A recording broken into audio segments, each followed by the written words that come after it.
Stay connected to Larry Reid Live. Take a moment and like the Facebook page. Subscribe to the YouTube page and hit the bell. Text Larry Reid Live to 33222. That's the words Larry Reid Live with no spaces to 33222 and get notified when we go live. Become a member of the Patreon. Log on to LarryReidLive.com, click Patreon, sign up, download the Patreon app, and turn on your notifications. Get connected today.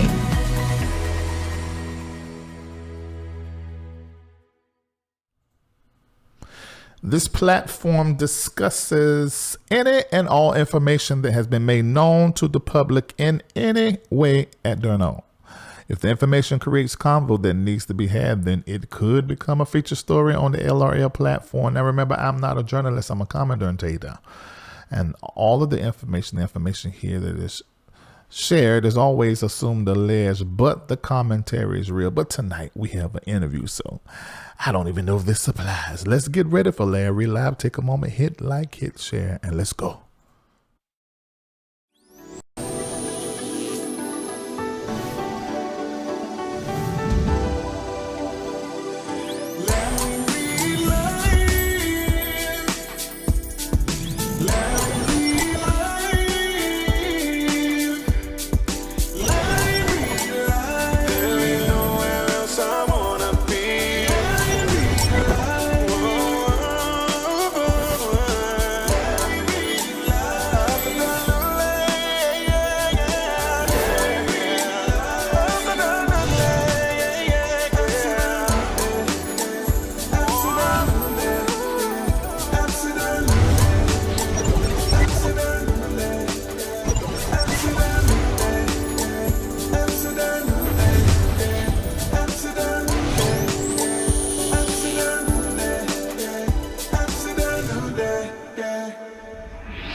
It's Monday night, so therefore it's time for Larry Reid Live, and we are here right now. Thank you so much for tuning in to Larry Reid Live. Let your mama, your daddy, your sister, your brother, naughty dad, and everybody know that Larry Reid Live is on. It's Monday night. It's time for your most favorite digital entertainment and news and talk show that is on YouTube, Periscope, and on Facebook. I want to say hello to all three locations. That's right. You might as well be a whole entire church.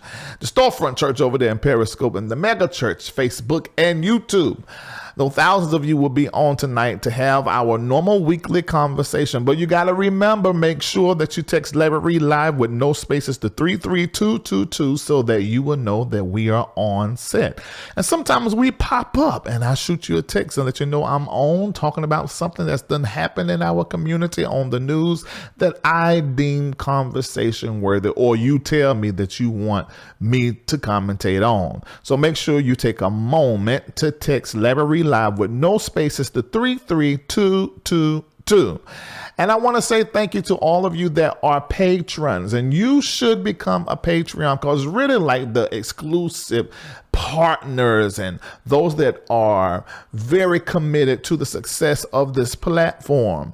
Patrons, and you do that by signing up, going to LarryReidLive.com, click Patreon. That is the site, that is the software, the platform that supports how we operate with our patrons. And I go in there live on Zoom, mostly with a guest and sometimes just with the other patrons. And we have thought-provoking and sometimes very funny. Wait a minute, that's a whole storm coming up. Lord, hold back the lightning and stuff because I'm live on the app. Do not do that. Just hold it up for about a good hour. Get back to what I was saying. In Patreon, we have great conversation and we have guests. And I actually have asked tonight's guest to come back in there with the Patreons. We've had Carlton Pearson last Monday night. We interviewed him. He came this week. And it was great conversation with the patrons. Of course, Bernard Jordan. And there's some other people that's going to be coming in on the platform. I'm going to be doing interviews a lot and still covering what is happening in our world. And tonight we have Devon Franklin that is on with us. So I want you to become a patron.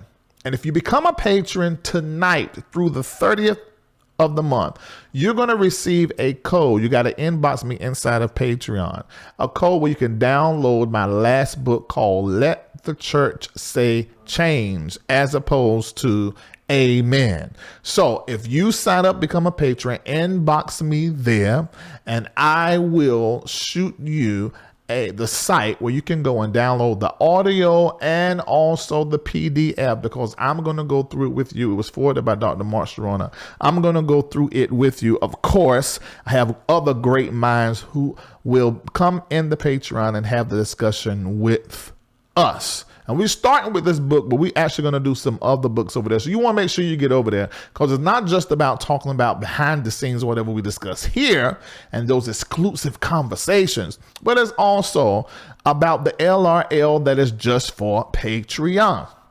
And if at any time during tonight's show, you say, you know what, I love this platform, and you want to support the organization that is responsible for LRL, which is the MBNNetwork. It has members. There are people who are supporters. I mean, members all over the world, professionals, technicians of all types. And you want to support, you can do that while we are live. And you can do that through CashApp or Venmo, MBNNetwork. That's CashApp or Venmo, or go to the website, LarryReidLive.com. You can do it through PayPal, any form of donation you want to do, and also you can mail us at P.O. Box 244-224, Atlanta, Georgia 30324.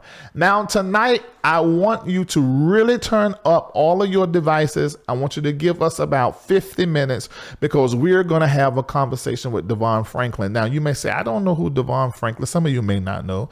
Most of you should know. Well, you probably know his work if you don't know him. And ladies, I'm gonna go ahead and tell you, see his pictures up here beside me. He is 100% completely, entirely married. And I think this week they're celebrating 8 years. He's been married to Megan Good. They met on the set of a movie. We're going to find out all about that, because I want to know, because I am what? Absolutely nosy and inquisitive. In fact, I don't even think it's nosy. I just like to know. That's it. I don't even really think shouldn't even call that nosy. I like to know, and then I like to discuss what I done find out. That's what it is. So we're just going to retire the word nosy. We're not going to use the word nosy anymore. It's you want to know, and then you like discussing about what you done find out about. That's it. That's all it is. Okay, so take a moment and hit like and share. I want everybody in on the conversation, because this is going to be a good conversation. Take a moment, hit like and share, so everybody can be in on this conversation. All right, now he's already on the line, so we're going to go ahead and we are going to get started. You're going to get to eavesdrop on the conversation that we're having with Devon Franklin on tonight. And I'm going to go ahead and say there's some things that I think is an expert on. So I'm going to ask him. So you may need to take notes and write down some nuggets that you may want to divulge later on. All right, ladies and gentlemen, with no further delay, on the line with me now is Devon Franklin. Hello, Devon. How are you? Yo, Larry, what's up, man? I'm good. How you doing? Hold on, maybe it's my phone. Hold on. Devon, are you here? Yeah, I'm here. Can you hear me? Okay. All right. Can you hear me? I got you. Can you hear me now? Yes, I can hear you real clear. Okay, now is there any kind of echo or anything on me? No, you sound great. Okay, good. Okay, I just want to make sure everything is right. Okay, Kendall, make sure there's no echo on me before I go in the conversation. Everything's good? Okay. And can you hear me now? You're coming through very clear. He's clear, right, Kendall? Okay, good. All right, we're about to get started. Now, first of all, let me say thank you for coming on the show. And I don't know if you remember this, but I was working with I can't remember who it was, but I know the movie was Breakthrough. And you and Chrissy Metz were doing your press Chrissy junket. Metz, of course. That's right. Yeah. And so I was able to talk to you then, but I wanted to talk to you more then. So I'm so glad I get to talk to you now, because there's some stuff that I want to talk about. Okay. Yeah, it was hilarious because on that day, we were doing a bunch of press. And so we were in one of those rooms, where they're streaming people in. And so, we didn't I know who you are, but I didn't know that we were interviewing with you at that time. Mm-hmm. All we know is this voice came on, and then Chrissy was like, "Who is this?" I said, "Oh, this is LarryReidLive." And she's like, "He is hilarious." I said, "I know." So yeah, the movie was. But I was very honest. Our conversation. I was very honest in what I said, because in that particular movie, when she done that part in the movie, we were all in the movie, and I went into full absolute church. Right, you started quickening in your spirit. I think that's what you said. Exactly that. I mean, when she began to pray, and I mean, it felt very sincere. It was phenomenal, and it was absolutely great. Okay, so now, Devon, a lot of people may not know who you are. I know who you are, but I do know, and I want you to start there. You come out of the church. Just how much were you involved in the church? In the church growing up? Yeah. Okay, cool. Sorry. Yeah, your phone had broke up for a minute. So, man, listen, I was raised in the church. I mean, I'm from Northern California, so I'm from Oakland. And, my uncle was a pastor in the Seventh-day Adventist religion. And so I was raised in the Seventh-day Adventist religion. I mean, I'm the middle child of three boys. Mm-hmm. And so we were in church every weekend. Mm-hmm. And then my uncle started an independent ministry when I was 9 years old, the same year that my father passed away. And so he started Wings of Love, Maranatha Ministries in Oakland. And so it's interesting that year that he started that church it was very helpful in terms of me becoming who I am today, because when my father died of a heart attack at 36. And he was an alcoholic and really struggled. And so that same year that he died, it was a combination of entertainment, watching movies and television, and then being active in church, in my uncle's church, that helped me really get through. And so, when you talk about the church, I mean, I've done everything from ushering to deaconing to directing the youth choir to preaching my first sermon at 15 and everything in between. So I've been in the church from the very, very beginning, as long as I can remember. Well, see, this is why I love interviews, because I did not know. I almost introduced you as Pastor Devon Franklin, but now I see, I get it, because you carry that thing on you, and so you're a minister, you're a preacher. Yes. Yeah. I've been preaching since 15, and I think that, and I'm so glad you mentioned that, because I don't take the title pastor lightly. Right. And so my younger brother is an actual pastor. He has a church in Baltimore, called Miracle City Church right there in Baltimore. He's employed by the Seventh-day Adventist Conference, and so he's a pastor. And I respect all pastors. I respect that title, and so people associate me with that. But I preach, on the side. My uncle would call me a bootleg preacher when he was alive. But I'm not a pastor, and I think that's something I really want people to know, because I know that I have an impact on people from a ministerial standpoint. I respect that, but I also don't ever want to disrespect the title of pastor by taking something on professionally that isn't my profession. My profession is that I'm a producer and an author, and that's professionally how I, support myself and the family. And I love to preach, and it's something I'm passionate about. But I like to differentiate. There's a difference between the passion and the actual professional title. Okay, we got that. All right. So here you are, 15 years old. You begin to preach. And it sounds to me, and that this is what I'm gathering from just what I read up about you and what I get from watching your lives as you're conducting prayer and also somewhat counseling on the IG Lives.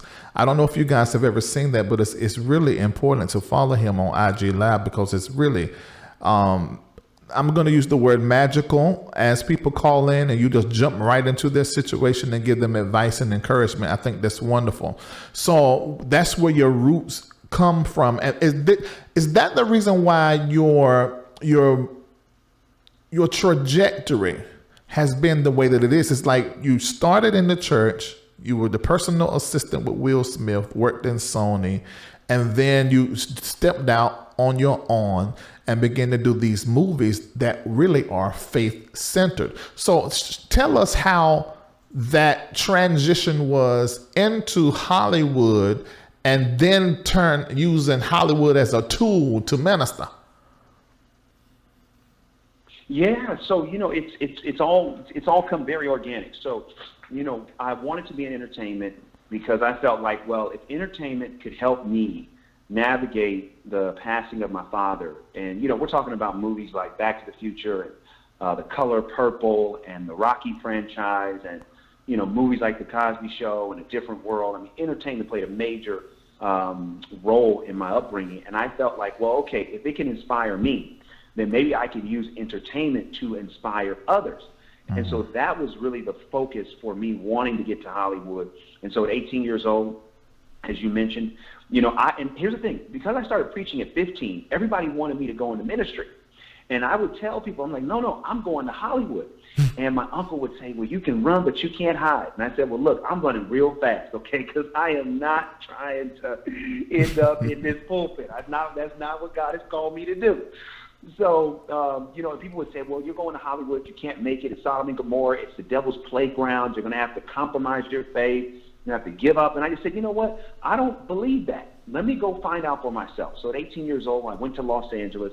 I majored in business, minored in film at the University of Southern California. And that was the same year that I became an intern for Will Smith. And that same year when I got interviewed for the internship, the woman asked me something very interesting. She said, is there anything else you want us to know? Now, as I mentioned, I was raised Seventh-day Adventist, so I've been raised observing the Sabbath. Mm-hmm. So I told them in the internship that I will not take this internship if it requires me to work on the Sabbath. And so she was like, okay, no problem. So I should work around that. Larry, what I didn't know is that by me being honest about my faith from the day that I got into Hollywood, it laid the foundation for everything that I would do in Hollywood. Because I wasn't trying to make a statement. I was just saying, I'm not going to work Friday night sundown to Saturday night sundown because I believe as a Christian I'm supposed to observe Sabbath. I was just being honest about my conviction. It wasn't methodical or anything like that. So long story short, as I started to do that, people said, oh, we hear you take Sabbath off. And so it would start conversations, but it wouldn't be that big of a deal. What happened is that when I graduated USC, my uncle wanted me to come up to Oakland to preach once a month while I was starting my career in Hollywood. And at first, I did not want to do this. I said, oh, no, we're not going to do this. But because it was my uncle, I decided to do it. So long story short, when I started preaching once a month in Oakland, while I was an assistant at Will's company upon graduation, people at Will's company started to find out about it. And they said, well, hey, wait, you're a preacher on the side? I said, well, yeah. They said, well, what did you talk about? Man, they started coming to me for advice. We would do Bible studies during the lunch hour at Will's company. And so all of these things just became organic, where I began to realize I don't have to compromise who God is. I don't have to compromise my faith to find success. As a matter of fact, the more honest that I've been about my faith, about being a Christian, it has opened doors in Hollywood. It has not actually shut any doors in Hollywood. And I think that has been one of the unique things about my career that I try to share, because too often people feel like I got to compromise. I can't say this, or I'm not going to get this opportunity. But I'm like, well, wait a minute. If God has ordained us to have an opportunity, would he require us to compromise our belief in him to get something he's already ordained? It doesn't even make any sense logically.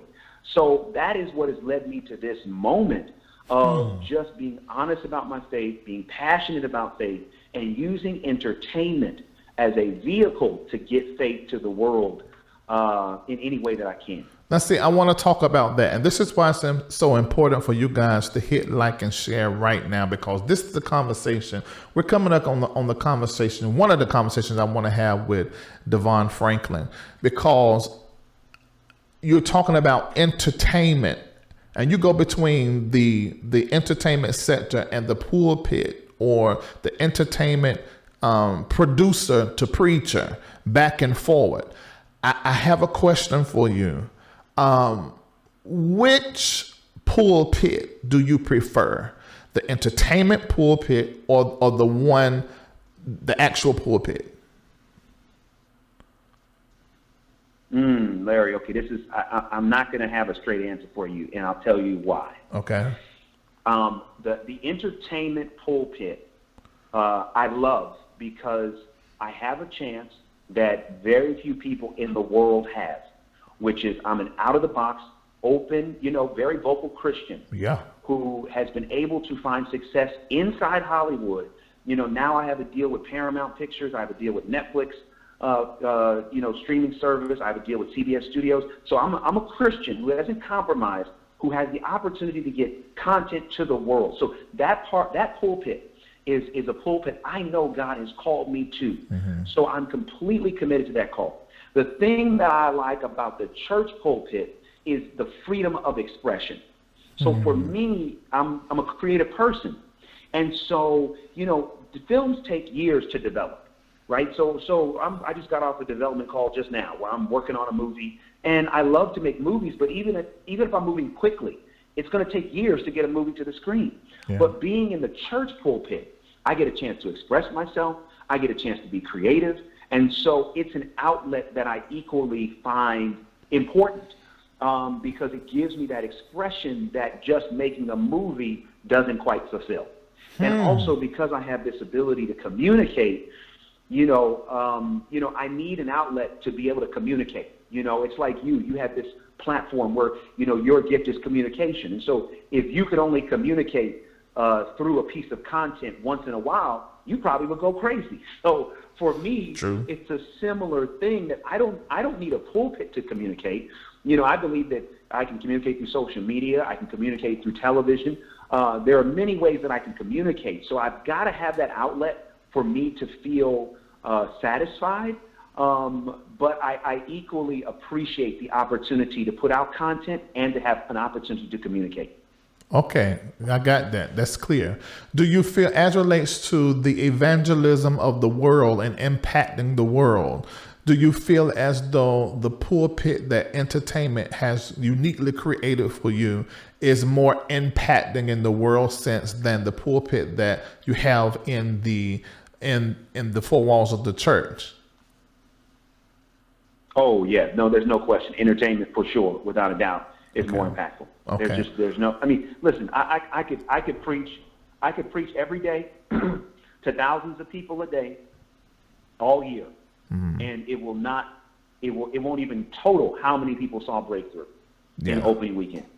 So there's no doubt that being a part of Hollywood, having an influence and a voice in Hollywood, and being able to make content is for sure. The impact is way bigger to me than the impact of just preaching in a pulpit. Did the church or your family members who were preachers who wanted you to go into becoming a pastor, did you face any kind of ridicule because you felt pulled and yanked or called into Hollywood? Oh man, did I feel? Yeah, I got ridiculed. I'm ridiculed now, man. There's people that got blogs, posts on YouTube about me that I don't even know, talking about, I'm not of the Lord and all this kind of stuff, man. So yeah, I faced that growing up because again, people's point of view was like, you can't do it, you're gonna lose your faith, and then also, coming from an Adventist, background, Adventism tends to be a little more conservative. So me being raised in more of a conservative denomination and then pursuing Hollywood, which is straight up, the most liberal place you could work and the most secular place to work, I was met with a lot of ridicule. And I am now. There's a lot of people that don't think that, the church and the world should mix, that sacred and secular. should mix in any way. And so as a result, they look at me and say, what I'm doing is wrong, and what me and my wife do is not right. I mean, yeah, I get it all the time, but I look at conflict as confirmation. Wait a minute. We got a nugget. Hold it, Devon. Yeah. Hold it. Okay, y'all got to type that in there. Conflict is confirmation. You got to type that in there. Conflict is confirmation. I got that. This is to every dreamer and every person that is listening that feel like you called to do something that has not been done before, which I think that's all of our assignment, to do something that has not been done before in a way that has not been done. You gotta type that in there. Conflict equals confirmation. And I think sometimes that the confirmation is the conflict. So it worked both ways. What you think, Devon? Amen. It does. No, it does work both ways, because sometimes, see, here's the thing. When we are met with conflict, we don't like it. We get upset. We react to it usually in a negative way. But most of the time, especially when you look at it spiritually, if we're going in the wrong direction, the enemy doesn't do much to stop us. But when we're headed in the right direction, the enemy is going to throw everything in our way to get us distracted, to get us detoured, to get us depressed, so that we never where we're supposed to be. Okay, you cut out for a little bit, Devon. You came for now. Oh, I did? Yeah, you did, but we got you. But now you're talking about the conflict. Let's talk about that some, because you are a young black spry male who's going into Hollywood, who is working with Sony. You're shadowing and working on the back end of these movies. We know you met your wife Megan Good on a movie set, but prior to her, you're spry, you're black, you're light skinned, you're in California, you look like you're in pretty good shape. Weren't you faced with some kind of conflict? I mean, and I saw a few of the pages of the book I'll Wait, which explained to me that you met Megan and then you didn't have any no sextivities until y'all got married. So talk about that conflict. How did you handle that? And that's something strong. Did you talk on really strong about sexual holiness? Yes. This is a big part of my story, and I love to talk about it, because I feel like this is the area, Larry, that the church does not talk about and does not prepare us to navigate. We focus so much growing up about professional success and holiness, and here's, you got to do this in the world, but nobody teaches us how to deal with our urges, how you can be holy and horny. How do you deal with your horniness? How do you deal with these feelings? So all we do is say don't do, but we don't really talk about, well, here's why you shouldn't, and here's some tactics on how not to do. So growing up, I was, as I mentioned, I raised in the church and was taught like everybody else, don't have sex until marriage. So I thought, oh, okay, fine, that's what we're supposed to do. I didn't really know the why behind it. I didn't have any strategy on not to do that, but that's what we were taught. So I was like, fine, I'm not going to do it. I'm going to tell everybody I'm not going to do it. When I got into high school, senior year, I got into a relationship, and I broke that vow. I started having sex senior year of high school. But I wasn't telling anybody, right? I was telling everybody, oh, I'm still waiting, and I wasn't waiting. And then, fast forward through all my college years, and then when I graduated college, what was happening was that my spirit was not right? So here I am telling people to do one thing, and I'm living a different life.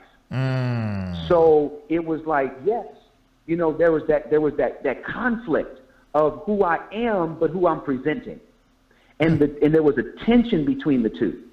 And so I'll be honest, I was in a relationship when I graduated college, and, we were committed, but it was a sexual relationship. And I said, God, look, I'm tired of the pull in my spirit.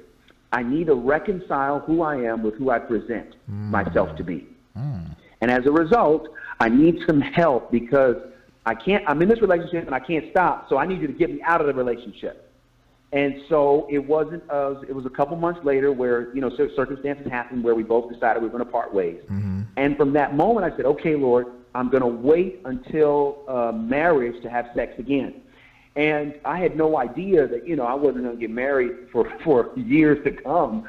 But here's the thing: that even being in Hollywood, being young, practicing celibacy, practicing the way, here is what kept me in it. Was there conflict? Yes. Was there temptation? Absolutely. But here's what kept me in it. I kept replaying the end of my life.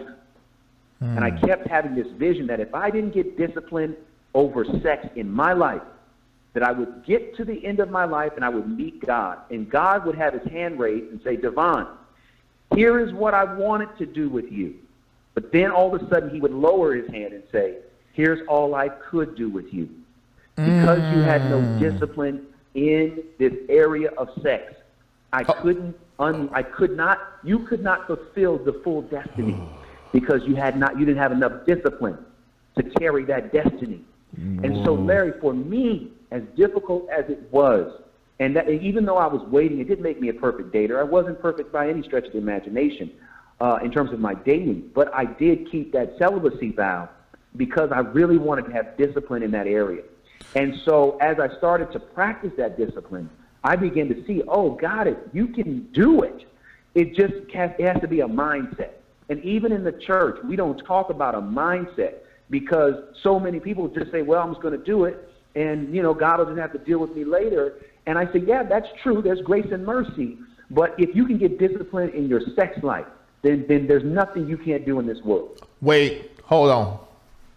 Now, I've only heard similar from the Holy Ghost of God, Jesus Christ himself, many years ago in my personal time. And then also from my mentor, Bernard Jordan. He said, Larry, he said, if you can have restraint, order, discipline, and you allow God into that space of your sexuality, that means your sexual conduct, he said, then God will get in your money. So do you see a link between sexual conduct and success? Larry, 1,000%. So here's the thing. So, again, I started waiting, I graduated when I was 22. I started waiting when I was like 23, right? So mind you, during my 20s, I go from being an assistant to, assistant at Will Smith's company to being a junior executive for Tracy Edmonds, and then a junior executive at MGM working on Be Cool and Beauty Shop. And then MGM got sold to Sony. Everybody got fired. I was only one of two executives to make the transition from MGM to Sony Pictures.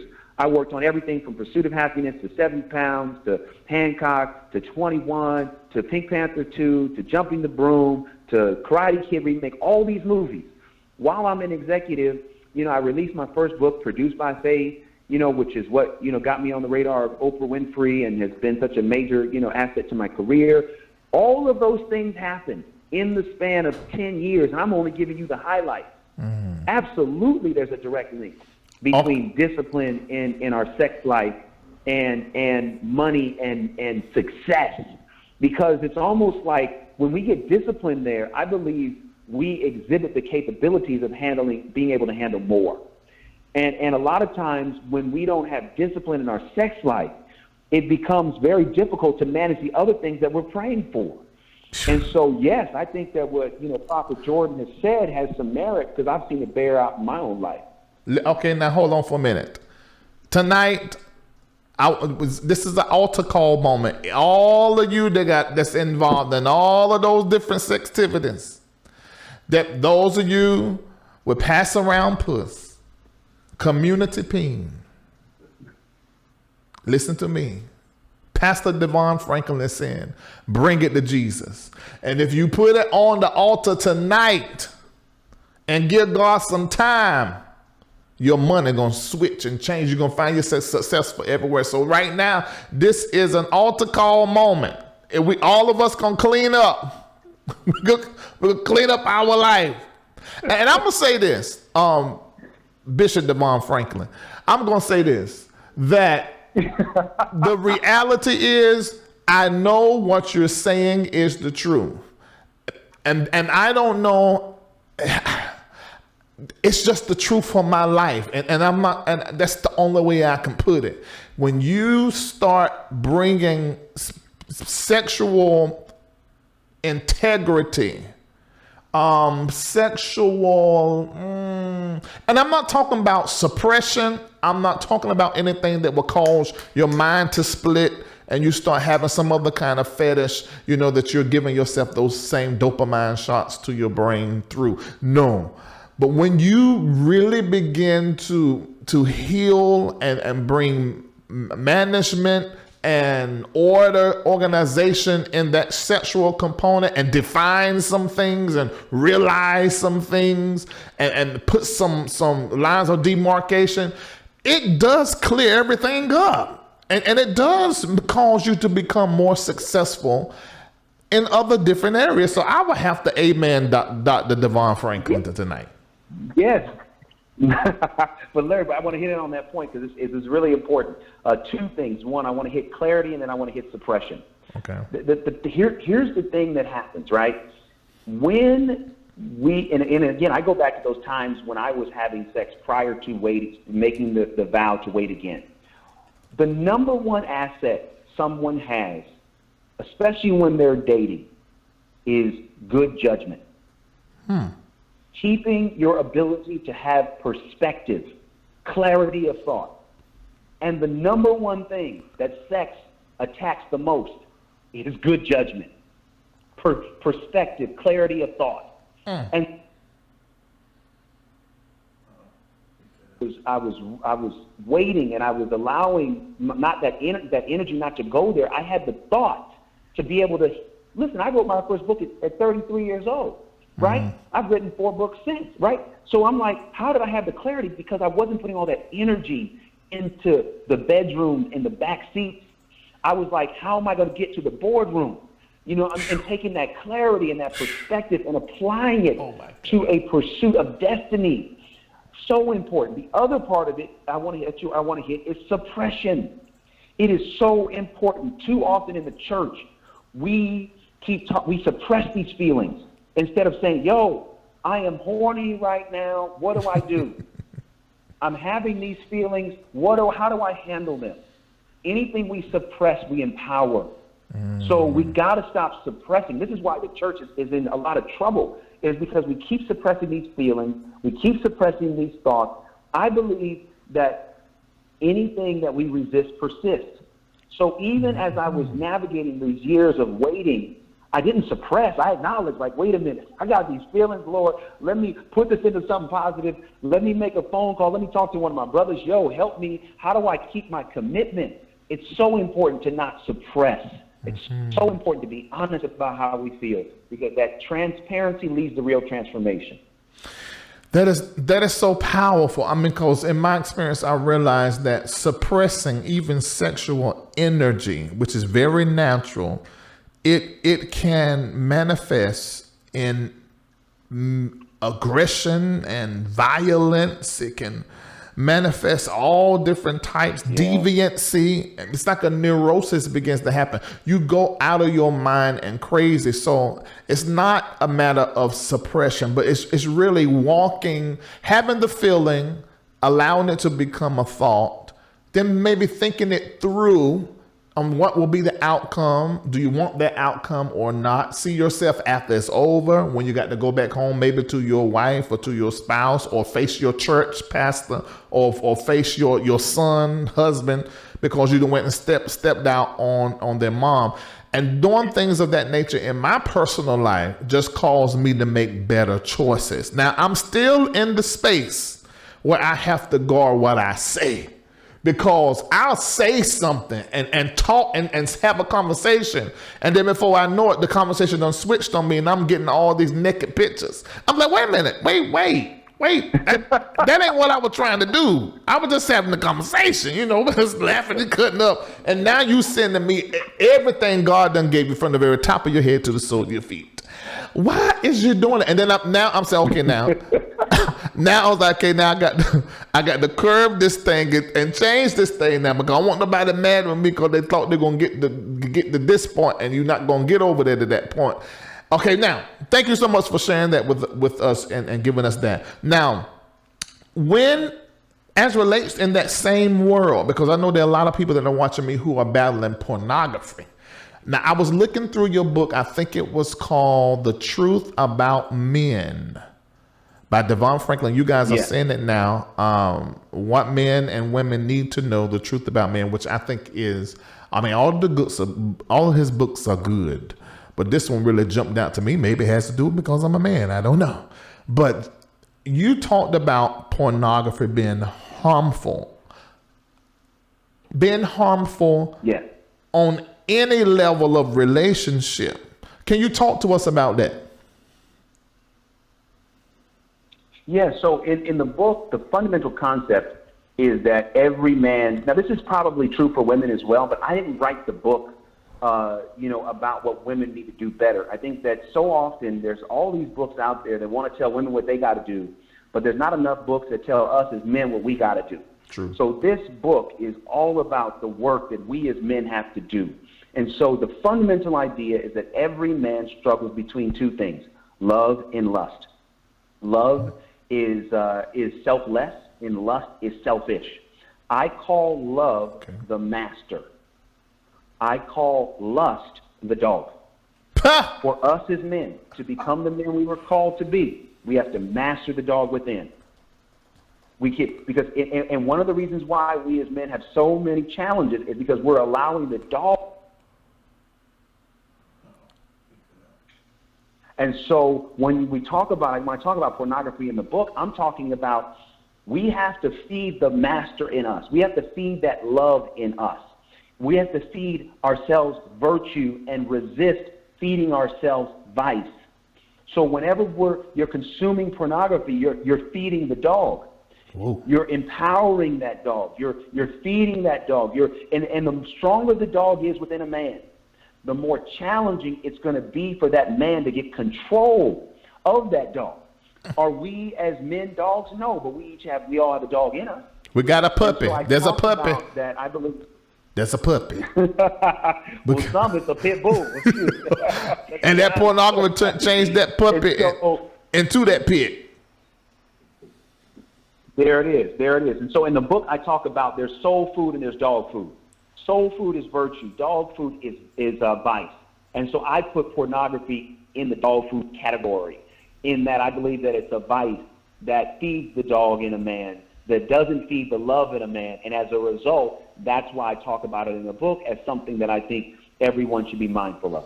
I mean, and it's unrealistic. I mean, pornography is it's a fantasy. There was a book that I read many years ago. It talked about masturbation, and it was talking about how it literally causes you to connect your nerve endings and your sexual stimuli to fantasy.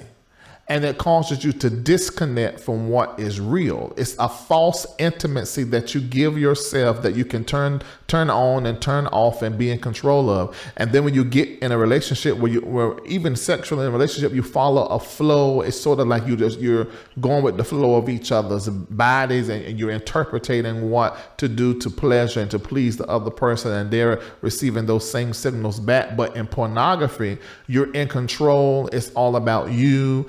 And you're feeding yourself something that is not true. I mean, these porn stars, they take stuff to make their stuff bigger, and the women get the surgery to make stuff perfect, and then you looking at that, and then you looking at your partner that got stretch marks and stuff done drop and fill up out of place. You say, well, I love them, but they don't look like that. Watching all of that kind of stuff, it gives you an unrealistic expectation of people sexually and probably distant you from them. What you think, Devon? Well, see, but here's the thing. I think it goes even beyond about an unrealistic expectation of other people. Okay. I think the biggest danger, and you kind of articulated, is this: selfishness versus selflessness. Fundamentally, one of the functions of pornography is selfishness. I've got to get mine. So when you apply that mentality to everything you do in life, it becomes a really difficult way to live. When, as a man, you're putting your needs before everybody else's needs. When we talk about selflessness, love says, let's go to Ephesians 5, right? Paul says, husbands, love your wives as Christ loved the church. He gave himself up for the church. So selflessness means I have to consider people's feelings before my own. And a lot of times it's that selflessness that we as men don't practice enough. We try to live life as if we are the center of the universe. Because I'm a man, that's what this, and then it's supposed to be boom, boom, boom, boom. Well, no, that's not real manhood. Manhood is about serving, not always being served.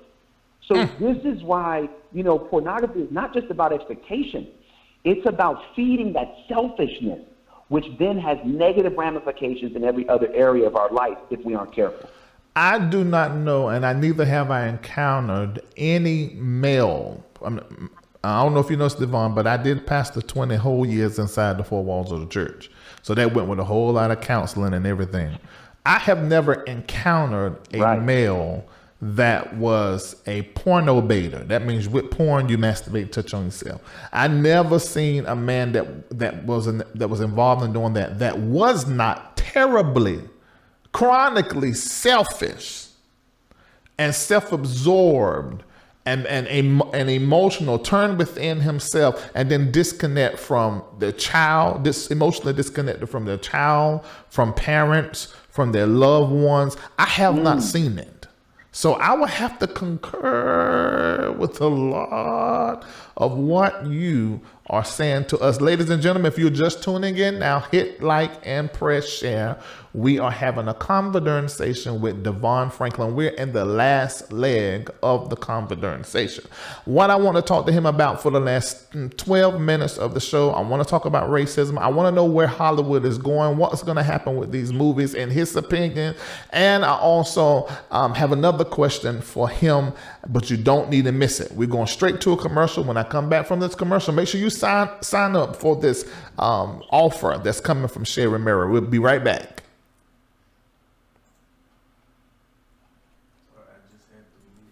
Believer with purpose. Hi, Sherry Murray, a 30-year professional in TV and film, emotional intelligence life coach. I want to reveal just how your character is called to adventure. But here is the plot twist. Your mental intelligence, IQ, may not be nearly as important as your emotional intelligence. No one really cares how smart you are if you cannot get along with people. But your emotions block you. You're unaware of how being creative fluctuates your mood. You allow your feelings to hijack your faith. You feel out of alignment with your purpose, which often leads to frustration, miscommunication, mistreating people, winding you up to feel like giving up. It doesn't have to be this way. Let Creative Soul Spiritual EQ be your guide to less frustration and empowered to persevere in your character's call to adventure. Visit CreativeSoulSpiritualEQ.com today. And we are back. CreativeSoulSpiritualEQ.com. Make sure you go and be sure to sign up for one of those levels to help you navigate as a creative your spiritual and soul in such a depth. Sherry Murray is really gifted in this area. So make sure you go to CreativeSoulSpiritualEQ.com after we go off the air. Tonight we have none other than Devon Franklin that is with us. If you have been watching and enjoying, take a moment and support this platform. We done said the word sex. I done said, my keywords for community being and pass around puss and things, so YouTube is not going to monetize tonight's show, and Facebook never monetizes lives. So support us on tonight, support the company, the organization that is the reason why LRL exists.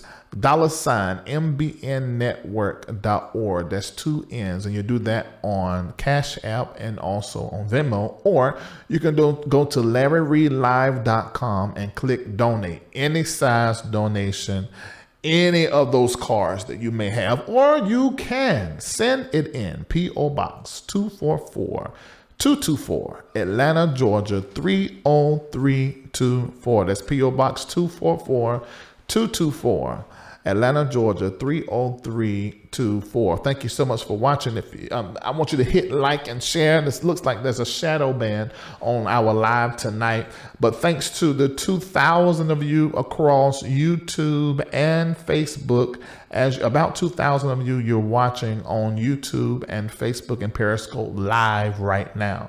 And those of you that are watching the replay, thank you so much for watching.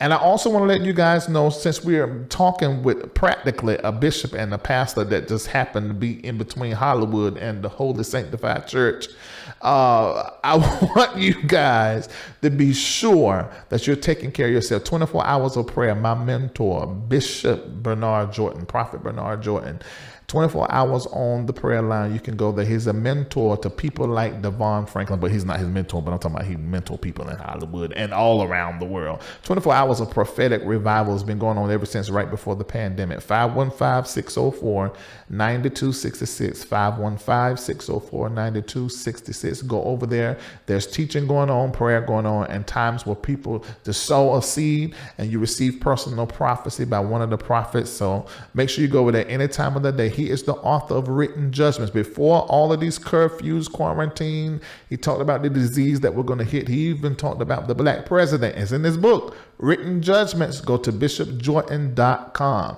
and make sure you watch the 6-part interview that we've done with him, and he's going to be coming back, and also Carlton Pearson's going to be coming back. We're going to be doing a whole lot of stuff, but tonight we are so glad to have this Hollywood producer and preacher, Devon Franklin, is on the line with us. Now, if you have missed the first part, you done missed a whole heap of good stuff, and you got to come back and get it. Now, Devon, you really have dropped so many nuggets, and it made me think about something that is very interesting to me. When I first started this platform, 2016, we just began to talk about anything that happened in the world, and being that, like I said, I've been pastoring all them years and preaching around the different, Christian networks and books and singing and things of that nature. I come out of a certain world. So when certain things would happen, like one of the first things with Leandra Johnson, when she was drinking Patron online,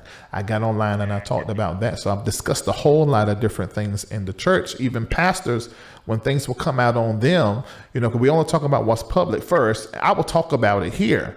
And it sounds to me that unlike some of these pastors who have cheated on their wives, not taking care of their children that they have outside of wedlock, just hiding them and burying them, it sounds like you could have easily been that person, but you did the work on the soul and on the self. And as a result, your success, you're faithful to your wife, your wonderful husband. You've done the work. You've really done the work. What would you say to those pastors that find themselves, in a space to where now their success is being trumped by their evil deeds? I think that the way that I do it, and is modifying a phrase you just said. It's not having done the work, it's doing the work. This is really important. Here's what I mean by this. If I think that because I'm Devon Franklin and I'm married to Megan Good and I've done all this, that I am above being a man, I'm wrong. So this idea that having done, no, I do the work, right? Going back to the themes of the truth about men, right? I have love and lust in me. I have a master and a dog in me. So I know that. I'm in touch with that. So I work on mastering the dog within every day. Every day.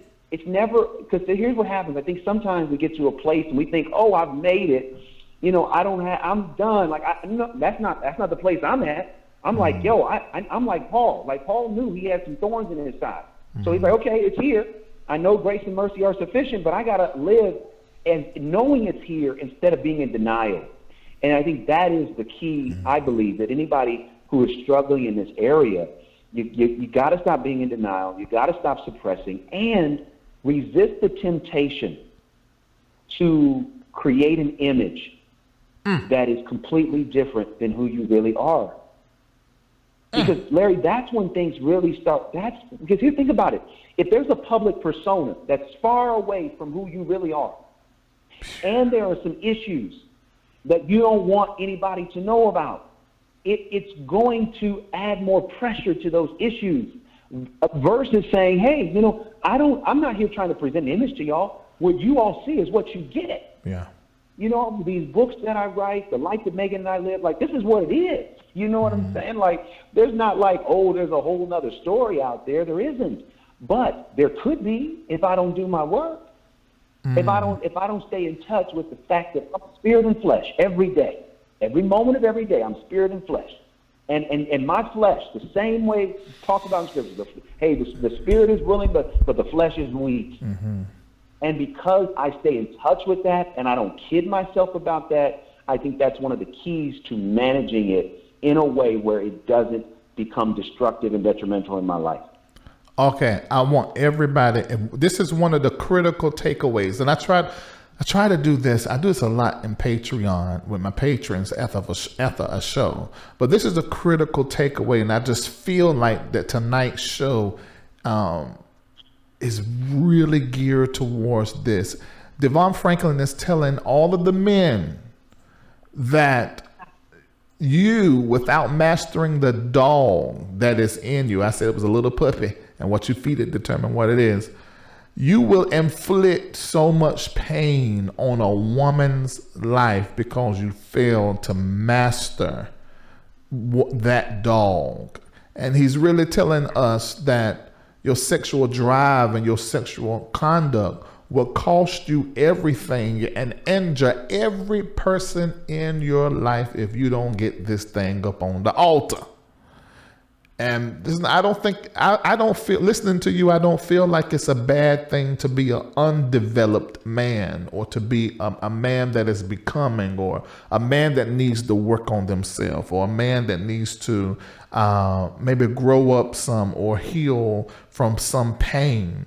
But at the same time, I am feeling like I'm being pushed to be the man that the women in my life, or the woman in my life, or my children, or my loved ones, I need to be that person so that I can show up and be exactly what God has purposed for me to be. I hear you loud and clear, Devon. I hear you loud and clear. Loud and amen. Yeah, clear. Amen. And I think that it's important to know that, we are all works in progress. And I think that one of the greatest disservices that we do to ourselves as men is we project this image that we're supposed to live up to.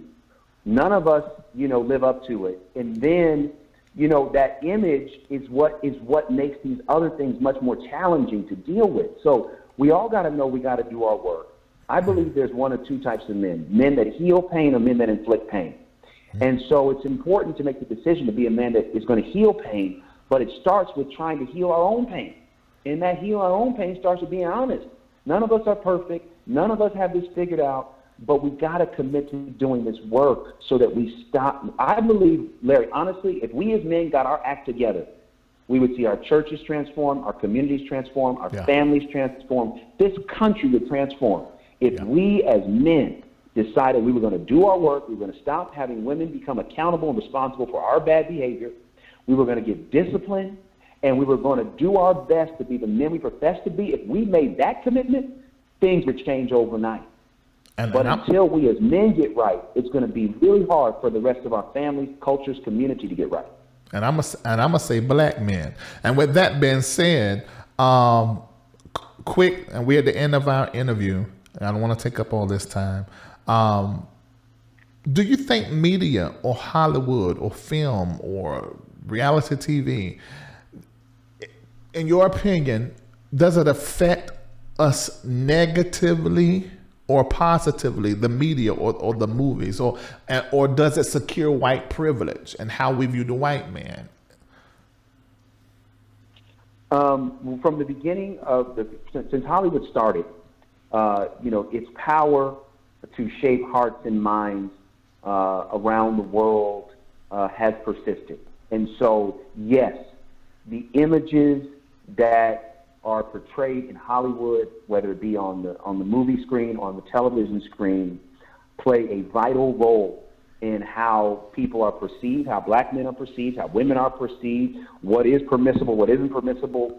So I do think that one of the most effective ways to navigate the future is to start to have a lot more discernment about the content we look at and the content that gets produced out of Hollywood. I'm a governor for on the board of governors for the Academy of Motion Pictures, Arts and Sciences, and the Academy oversees the Oscars. And so this is the first year where we have voted that diversity and inclusion are going to become a consideration to get a Best Picture nomination for the Oscars. And one of the reasons why we're doing this is because it's a powerful way to help change the images of people of color. Yeah, it's historic. That's historic.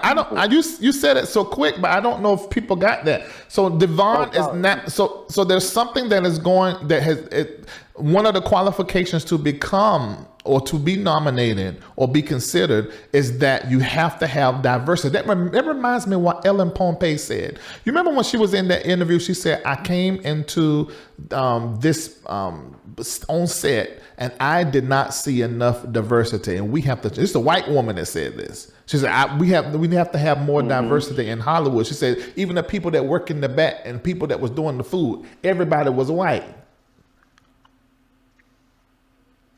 Exactly. In that Hollywood, Hollywood has changed, but it still has a long way to go. Yeah. So part of the fight that we have to fight, and part of the fight that I'm a part of fighting, is to change the opportunities for people of color inside the business, the content that gets produced, so that the stereotypical images are changed, so that we can level the playing field in Hollywood, so it's equal opportunity for everyone, no matter your background, and that's something that's very important. Racism. We don't fight that fight. I'm sorry, I cut through you. Go ahead. Racism in Hollywood, yes or no? Is there? Of course. Okay. Yes, for sure. You better believe it. Even though Hollywood is a very liberal place, there still is white privilege and there is unconscious bias. So that unconscious bias perpetuates the racism that you see in the world in this industry. Now, I've been able to find success, and there have been a lot of black people that have found success in this business, but that doesn't mean that racism doesn't exist. Yes, it exists. Yeah. And it's important for us to, I try to be as vocal about it as I can, speak truth to power often as I can, in order to create change in this business, which really controls the hearts and minds of people around the world. Got it. That's why the entertainment pulpit is really, really powerful. Okay, my next question, I'm gonna try to make this my last question because I want to buy them. And it's twofold. Has COVID-19 affected Hollywood? Tell us how it has, and do you feel like it has forever changed Hollywood? Yes, COVID-19 has affected Hollywood in many ways. One of the biggest ways is financially, because there were a lot of movies that were in production or about to start production that had to stop. So the expenses of those films, Hollywood it's going to take years for Hollywood to recover financially from the impact of COVID. You had movies that were coming out that marketing departments had started to spend money on, that then those releases now are delayed. So what was supposed to come out earlier this year, certain movies may not come out until next year. Movies now, when you get a movie that's greenlit, so one of my films, every film now has to have COVID protections, which adds a significant amount of money to every budget. But the movie itself is going to be worth about the same amount in the marketplace. So it's more expensive to produce films. A same film that may have cost you $10 million, now because of COVID will cost you $11 or $12 million. Wow. So the impact financially is tremendous on this business. And you'll see reports coming out of this for years to come. of the impact that it's had. But here's the thing that I think it has done. I think that COVID has connected Hollywood in a more productive way. I think that before, it felt like everybody was in their silos and their cliques, but I feel that in the business, people are more unified. You can get people on the phone faster. People are more responsive. And there feels like there's a desire to really take this industry into the future in a way that I haven't seen before. So yes, it has had a definitely a negative impact, but I think a positive impact is the unity and solidarity that I'm feeling in the business that I hope will lead to more opportunities for all people, in addition to getting some greater content out there featuring people of color. I have been saying, and I really feel as though COVID-19 hasn't just hit us and hurt us, but at the same time, it's woke us up, it's upgraded us. I think it launched us into the future and really forced us to look at who we really are, whether the good and the bad. That's what I feel concerning COVID-19. I want to tell you a story and I want to let you go. And it's a full circle moment. Actually, that full circle moment started when I interviewed you and Chrissy Metz for Breakthrough. I was pastoring several different churches everywhere, but from a kid, I always knew that I was supposed to be in front of the camera, entertaining, being my crazy self. My mom and them even tell me the stories. But I had a visitation. God asked, and his wording was, can I, basically borrow you and use you for a little while? And I was like, yeah. And he said, what I want to do, I want to put you in the church and use you the way that I use your mom and them. Where there was a group of prophets in our family still there, and they would prophesy all the time and they would preach. And so that was what he put in my head when he said that to me. And I said, okay, of course, I'll do that. He said, now I'm going to bring you back to this. And I would plan plays and have my cousin them dancing and acting out scenes. He said, I'm going to bring you back to this. You'll be able to do this. So I did. And of course, I worked in the church as a musician, choir director, drummer, everything. And like you said, I'd done everything. And eventually I started pastoring, and I'd done that for 20 years. Well, the last 2 years of pastoring, I was directed to come online. And so the last 2 years of pastoring, I began to do it online. And everybody was saying I was crazy. Why are you doing that? Because it's stupid. I said, God told me to. And I began to talk about the importance of church, learning how to minister to people online and through online, especially those that would be in Hollywood or doctors and lawyers, people stuck in the hospital working. I mean, this is the terminology I was saying years ago. And I was saying, you need to have it online so people can still access their spiritual nutrients, from their from their nexus. Everybody was telling me, you making people not come to church no more. I was doing this for years, saying this for years. And so, but right before that happened, though, I had ran into a piece of paper somewhere that said the Marriage Summit. And I said, okay, what is the Marriage Summit? And it began to talk about, all the actors were going to be there. And I love the originals. And then one of the actors from the originals were going to be there. Some other shows that I love. I said, this looks interesting. I just done the last taping of Bobby Jones Gospel, me and my gospel group. And I'm a Stellar Award nominated artist as well. And so we just came back from Maryland or DC. It was at BET Studios before they closed down. I think they closed down now. And so I came back to Raleigh, Durham, where I was living. And it was the next day. And I said, well, we just came back. But I had a dream, and there was this blonde hair black woman that looked like Mary J. Blige that had a clipboard standing in front of me and was ushering me to the front of this group. And my assistant at the time was with me. And so when I was telling him about it, he was showing me the picture of her, and that said, that's her, she's doing this. I said, well, let's go. We got in the car and drove. You were one of the main speakers there, and you told this story about working with Will Smith and how you got into Sony, and then you began to do your first movie and talked about Franklin Entertainment. Well, when I arrived there, before you spoke, I was ushered to the front. I was a nobody in that group, but it wasn't by Dr. Holly. It was someone. Something happened to where they moved seating or something. They wanted full, and I got drafted and put on the second row, right behind Dr. Holly, who I did not know. And I remember, because I am not nosy, but I like to know and talk about what I know.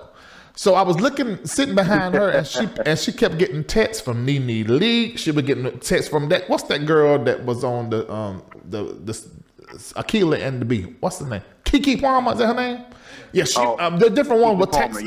Some different people were texting her on her phone. I said, wait a minute. This black woman know all these people in Hollywood. And so I'm texting to my sister behind me. Look, she is texting these folk back and forth. This woman, she is connected. And so I never spoke with her. You spoke. I felt really spoken to, and I didn't understand it. Because mind you, I'm flying in between my churches, preaching, teaching, Word Network, Inspiration Network with my book. I am fully a black prophesying deliverance preacher that's got books and on TV, doing TV work. I'm not even in that. And of course I was doing music, but I wasn't in that Hollywood space. But everything in me knew in that moment, just a slither of a moment, that a combination of all what happened and what you were saying, I remember what you had on, I remember seeing you. It all spoke to me so deeply. It was in that conference that God said to me, move to Atlanta, Georgia, and from there, you're going to get into the world of entertainment. Had no clue I would be doing. This is how this happened. Now, Kendall, the helper out, is on the other side of this thing. He was there. My former wife, who we still very close, she's in the chat.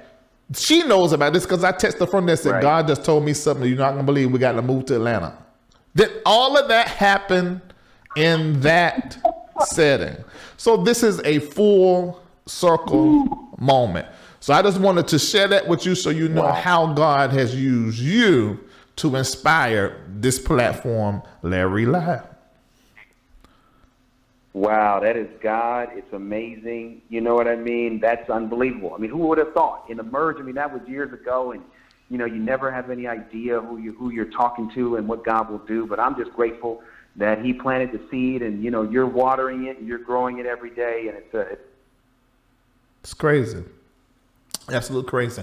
All right, Devon Franklin, thank you so much for coming on the show. I'm going to admonish everybody listening to me to get the truth about men, and also follow him on IG. Every single day he gives encouraging words. He does prayer. He goes live and give you the opportunity to speak with him, and he just give encouraging, I find to be prophetic words that he gives. And it's great to be connected to him on social media. So if you have an IG account, can you give us all of your handles so people can follow you? Yeah, I'm at Devon Franklin, at DEVON Franklin, FRANKLIN.